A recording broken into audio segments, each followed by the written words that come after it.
একটা ঘটনা বলে দিই আমি। বিশ্ব নবী সাল্লাল্লাহু আলাইহি সাল্লাম তিনি মসজিদে নববীতে বায়ান দিতেন। নবীজি সাল্লাল্লাহু আলাইহি সাল্লাম তিনি তো ইমাম, তিনি ফজরের নামাজ পড়াতেন মসজিদে নববীতে। আজানটা দিলেন হযরত বেলাল রাদিয়াল্লাহু তাআলা আনহু, মধুর সুরে আজান দিয়েছে। হযরত বেলাল রাদিয়াল্লাহু তাআলা আনহু আজান দেওয়ার পরে সমস্ত সাহাবারা মসজিদে ভরে গেল। বিশ্ব নবী সাল্লাল্লাহু আলাইহি সাল্লাম তিনি নামাজ পড়ালেন, ফজরের জামাত হয়ে গেল। কিন্তু একজন সাহাবী তিনি নামাজ পড়ার পরে নবী সাল্লাল্লাহু আলাইহি সাল্লাম তিনি মসজিদে সাহাবাদেরকে নিয়ে বয়ান দিতেন, কোরআন ও হাদিসের কথা শোনাতেন। একজন সাহাবী তিনি সঙ্গে সঙ্গে বেরিয়ে চলে যায়। একজন সাহাবী সঙ্গে সঙ্গে বেরিয়ে চলে যায়। আল্লাহর নবী সাল্লাল্লাহু আলাইহি সাল্লাম তিনি আমার প্রথম দিন কিছু বললেন না, দ্বিতীয় দিন কিছু বললেন না, তৃতীয় দিন কিছু বললেন না, চতুর্থ দিনে নবীজি বললেন, নবীজি বললেন, ওগো আমার সাহাবীরা, তোমরা ওই সাহাবীকে বসতে বলো। ওই সাহাবী সঙ্গে সঙ্গে তখন বসে গেলেন। জিজ্ঞাসা করলো, নবীজি সাল্লাল্লাহু আলাইহি সাল্লাম নামাজ পড়ার পরে সমস্ত সাহাবাদের সামনে জিজ্ঞাসা করছে ওই সাহাবীকে, ওগো আমার অমুক সাহাবী হযরত আবু আইয়ুব আনসারী রাদিয়াল্লাহু তাআলা আনহু, তুমি নামাজ পড়ার পরে তুমি কি জন্য বাড়ি চলে যাও? তুমি কিসের জন্য চলে যাও বলো?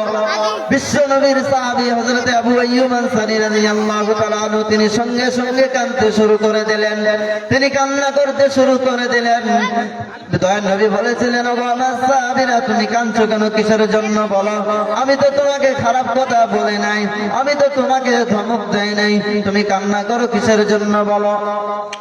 হযরত আবু আইয়ুব আনসারী রাদিয়াল্লাহু তাআলা আনহু বললেন, হুজুর, আমি নামাজ পড়ার পরে এই জন্য বাড়ি চলে যাই যে হুজুর, আমি নামাজ পড়ার পরে যে কাপড়টা দিয়ে আমি নামাজ আদায় করলাম গো হুজুর, আমি বাড়ি চলে যাই যে আমার স্ত্রীকে খুলে দেব আর আমার স্ত্রী নামাজ আদায় করবে। জোরে বল সুবহানাল্লাহ। আজকে আমরা মুসলমান ভাই কত বাড়িতে গেলাম, কত বাড়িতে খেলাম, আল্লাহ বলেরা আমাদের নামাজ পড়ার সময় একটা পবিত্র কাপড় থাকে না, ঠিক না বে? ঠিক। কিন্তু আমরা বাজারে ঘুরে অন্য অন্য জায়গায় যাই, পরিষ্কার পরিচ্ছন্ন কাপড় পরে যাই। তো আমরা যখন মসজিদে নামাজ পড়তে আসবো, সকালে আমরা পরিষ্কার পরিচ্ছন্ন হয়ে পরিষ্কার কাপড় পরে আসবো। জোরে বলুন ইনশাআল্লাহ। আর একটু জোরে বলুন ইনশাআল্লাহ। বিশ্ব নবী সাল্লাল্লাহু আলাইহি সাল্লাম তিনি কবরের ভয়ে দেখিয়েছিলেন সাহাবাদেরকে।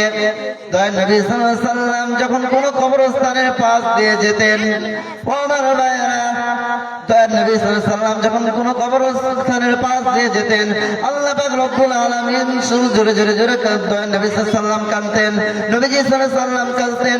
আল্লাহর নবী সাল্লাল্লাহু আলাইহি সাল্লামের সাহাবারা বলল, ইয়া রাসূলুল্লাহ, ইয়া হাবিবাল্লাহ, আপনি এত কান্না করেন কিসের জন্য কাঁদো? দয়ার নবী সাল্লাল্লাহু আলাইহি সাল্লাম বলেছিলেন, ওগো আমার সাহাবীরা, কারণ কবরটা হলো একাকার ঘর, জাহান্নামের ঘর, নিরালা নিস্তব্ধ জায়গা। ওই জায়গায় ওই কবরটা অনেকের জন্য জাহান্নামের ঘর হয়ে যায়, আবার ওই কবরটা অনেকের জন্য জান্নাতের ঘর হয়ে যায়। আমরা প্রত্যেকেই জান্নাতের ঘর বানাবো। জোরে বলুন ইনশাআল্লাহ।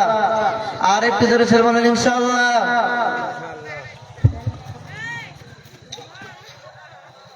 কবরে যখন আপনি আমি চলে যাব, এ আমার ভাইরা, যখন আপনি আমি চলে যাব, একটা মিসাল দিয়ে দেই। এই ঘরটার এই গ্রামের যদি কেউ মারা যায়, তাহলে সর্বপ্রথম আপনার হাতুড়ি ডাক্তারের কাছে নিয়ে যাবে। হাতুড়ি ডাক্তার দেখার পরে থার্মোমিটার লাগিয়ে বলুন, একে এখানে হবে না, একে মালদায় নিয়ে চলে যান। মালদার ডাক্তার দেখার পরে বলবে এখানে হবে না, একে কলকাতায় নিয়ে চলে যান।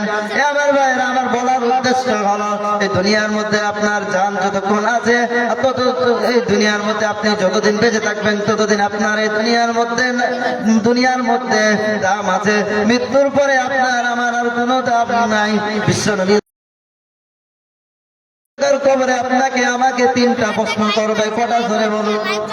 প্রথম নাম্বার প্রশ্ন হলো, আপনাকে আমাকে তিনটা প্রশ্ন করবে। এক নাম্বার প্রশ্ন হলো, মান রব্বুকা, তোমার রব কে ছিল বলো।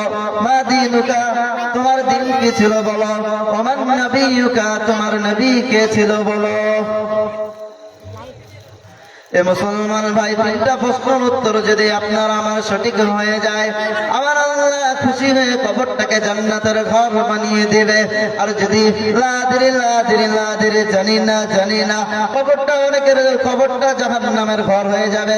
মুসলমান, কবরটা যখন জাহান্নামের ঘর হয়ে যাবে, জাহান্নামের সঙ্গে একটা দরজা ফিট করে দেবে, কিয়ামত পর্যন্ত আপনার 70 গজ মাটির নিচে চলে যাবে, সেখান থেকে আবার উঠাবে। সেই জন্য আমরা প্রত্যেকে এই মসজিদকে ভালোবেসে যাব করতেন। জোরে বল সুবহানাল্লাহ। এই আল্লাহওয়ালারা বিশ্ব নবী সাল্লাল্লাহু আলাইহি সাল্লাম তিনি 3 বছর গোপনে তিনি ইসলাম প্রচার করেছিলেন, দিনের দাওয়াত দিয়েছিলেন। কিন্তু ইসলাম প্রচার করার পরে মাত্র সর্বপ্রথম 27 জন মহিলা তিনারা ঈমান গ্রহণ করেছিলেন। কতজন বললাম? 27 জন। এই আল্লাহওয়ালা বিশ্ব নবী সাল্লাল্লাহু আলাইহি সাল্লামের মহব্বত ভালোবাসায় এই আসা যাওয়াটা কাফের বেঈমানরা তারা জানতে পেরে গেল। তারা এক জায়গায় মাশওয়ারা করলো যে বিশ্ব নবী যে মুহাম্মদ যখন দিনের কাজ করবে, যখন তিনি ঘরের মধ্যে শুয়ে যাবে, সেই সময় আমরা মুহাম্মদকে একা পেয়ে শেষ করে দেবে। কিন্তু আল্লাহ পাক রব্বুল আলামিন জানিয়ে দিলেন যে জিবরিল আলাইহিস সালাতু ওয়াস সালামের মাধ্যমে জানিয়ে দিলেন। আল্লাহ পাক বললেন, ওগো আমার হাবিব, আপনাকে আর ঘুমাতে হবে না, আপনি আমার হুকুম থেকে আপনি মক্কা থেকে মদিনার পথে হিজরত করে চলে যান গো নবী। গজল আছে না, আজনবী গো আমার গড়াইয়া বাজার হিজরত করিলেন সোনার মদিনায়। আজনবী গো আমার বানাইয়া বাজার শুয়ে আছেন সোনার মদিনায়। আব্দুল্লাহর পৃষ্ঠ হতে মা আমিনার গর্ভ হতে জন্ম নিলেন নবী মক্কাতে। আজনবী গো আমার বানাইয়া বাজার হিজরত করিলেন সোনার মদিনায়। আজনবী গো আমার গড়াইয়া বাজার হিজরত করিলেন সোনার মদিনায়।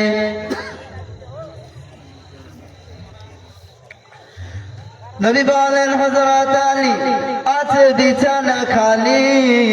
নবী বলেন, হযরত আলী আছে বিছানা খালি, আমার বিছানায় শুয়ে যাও। আজনবী গো আমার বানাইয়া বাজার হিজরত করিলেন সোনার মদিনায়। নবী উম্মতের লাগিয়া কাঁদিয়া নবী উম্মতের লাগিয়া কাঁদিয়া শুয়ে আছেন নবী সোনার মদিনায়। আজনবী গো আমার গড়াইয়া বাজার হিজরত করিলেন সোনার মদিনায়। আজনবী গো আমার বানাইয়া বাজার শুয়ে আছেন সোনার মদিনায়।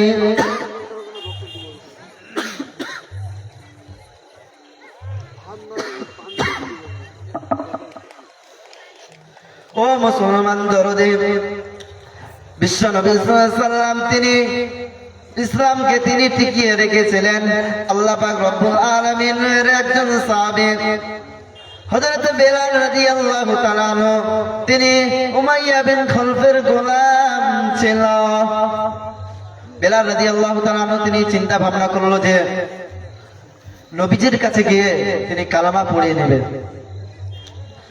কিন্তু বেলাল সময় পায় না, সুযোগটা পায় না। একদিন হযরত বেলাল রাদিয়াল্লাহু তাআলা আনহু তিনি মালিকের বাড়ি কাজ করার পরে তিনি এবার যখন মালিক তিনি ভাবলো যখন ঘুমিয়ে যাবে যে বিশ্ব নবী সাল্লাল্লাহু আলাইহি ওয়াসাল্লামের কাছে গিয়ে কালেমা পড়ে দরবার থেকে চলে আসবে।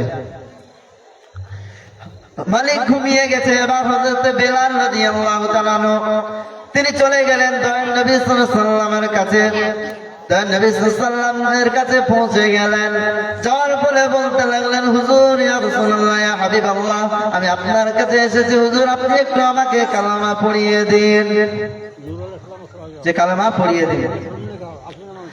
বিশ্ব নবী সাল্লাল্লাহু আলাইহি ওয়াসাল্লাম তিনি কালেমা পড়িয়ে দিলেন। পড়বেন আল্লাহ ইলাহা ইল্লাল্লাহ মুহাম্মাদুর রাসূলুল্লাহ। আরেকটা কালেমা পড়িয়ে দিলেন, আশহাদু আল্লা ইলাহা ইল্লাল্লাহ ওয়া আশহাদু আন্না মুহাম্মাদান আবদুহু ওয়া রাসূলুহু।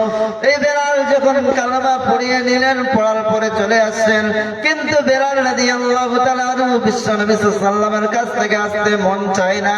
বেলাল রাদিয়াল্লাহু তাআলা আনহুর মনটা চায় নবীজির সঙ্গে সুন্দর কথা বলবে, মিষ্টি মিষ্টি কথা বলবে, নবীজির কথা শুনবে।